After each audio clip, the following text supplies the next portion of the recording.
யார் என்ன சொன்னாலும் நான் தான் பொதுச் செயலாளர். நான் சொல்றது தான். அதுதான் இறுதி முடிவுன்னு அவர் செய்திருக்காரு. எப்படி பார்க்கிறீங்க? கட்சிக்குள்ள தனது பலத்தை வந்துட்டு தக்க வைத்துக் கொள்ள அவருக்கு நடவடிக்கை எடுத்திருக்கிறாரு.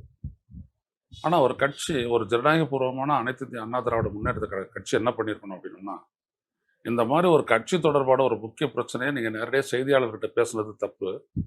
ஏன் பேசுறீங்கன்னு விளக்கம் கேட்டு ஒரு நோட்டீஸ் கொடுத்துருக்கணும். அந்த பதில் வந்துட்ட உடனே ஒரு நடவடிக்கை எடுத்திருந்தாருன்னா, இது வந்துட்டு சரியான ஒரு நடவடிக்கை அப்படின்னு சொல்லிட்டு ஏத்துக்கிறலாம். ஓரளவுக்கு அது கட்சியினுடைய கோணத்துல இருந்துட்டு. ஆனா இப்படி எடுத்த உடனே அவருடைய கட்சி பொறுப்புல இருந்தாலும் டக்கு டக்குன்னு நீக்கிறது அப்படின்றது என்னன்னா ஒரு சிறுபிள்ளைத்தனமான ஒரு நடவடிக்கை. கட்சியை வழிநடத்துகிற இடத்தில் பொதுச் செயலாளர் இருக்காரு. அவருடைய கட்சி பேச்சு தானே அமைப்பாளர் கட்சி கேட்கணும். அவர் வழி நடத்துறாரு அப்படின்னு எதுக்கு பொதுக்குழு இருக்கு? அதிமுகனுடைய விதிகளின்படி அந்த கட்சியினுடைய கொள்கை முடிவுகளை எடுக்கக்கூடியது பொதுக்குழு. ஒரு கட்சியினுடைய ஒரு மாவட்டம் இவர் நீக்கப்பட்டிருக்கக்கூடிய பொறுப்பிலிருந்து நீக்கப்பட்டிருக்கக்கூடிய செங்கோட்டையன் வந்துட்டு பார்த்தீங்கன்னா அமைப்பு செயலாளர். அமைப்பு செயலாளர்ன்றது ஒரு சாதாரண எண்ணம் கிடையாது. இன்னும் சொல்லப்போனால் இந்த பொதுச் செயலாளர் போன்றவர்களுக்கெல்லாம் வலிமை சேர்க்கிறது இந்த மாதிரி அமைப்பு செயலாளர் தான் ரொம்ப முக்கியமானது. இப்போ திராவிட முன்னேற்ற கழகத்தில் அமைப்பு செயலாளர் அப்படின்னா RS பாரதி எவ்வளோ பெரிய போஸ்ட் அது, எவ்வளோ விஷயத்துக்கு வந்து அவர் பேச போறாரு. அப்படியேப்பட்ட இடம்.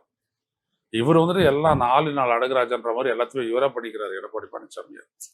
அதனால பொதுச் செயலாளர் பொதுச் செயலாளர் அங்கே பேசிக்கிறாங்க. யாருமே தெரியாது அந்த கட்சியில் யார் மற்றவங்கலாம் அப்படின்றது யாருக்குமே தெரியாது. இப்போ டக்குன்னு உங்களை கேட்ட SP வேலுமணி என்னவா இருக்காருன்னா உங்களுக்கு தெரியாது. ரைட்டா? இதுதான் எடப்பாடி கட்சி நடத்தக்கூடிய வழிமுறை. ஸோ அதனால அவர் எடுத்த அந்த முடிவு அதனால தான் சொன்ன சிறுபிள்ளைத்தனமானது அப்படின்ட்டு.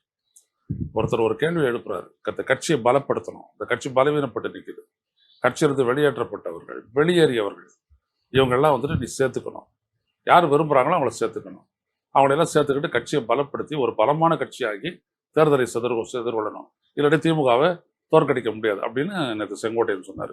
செங்கோட்டையன் முன்னாடி பிஜேபி இருக்குதா, அதெல்லாம் அப்புறம் கதை. செங்கோட்டையன் சொல்றாரு.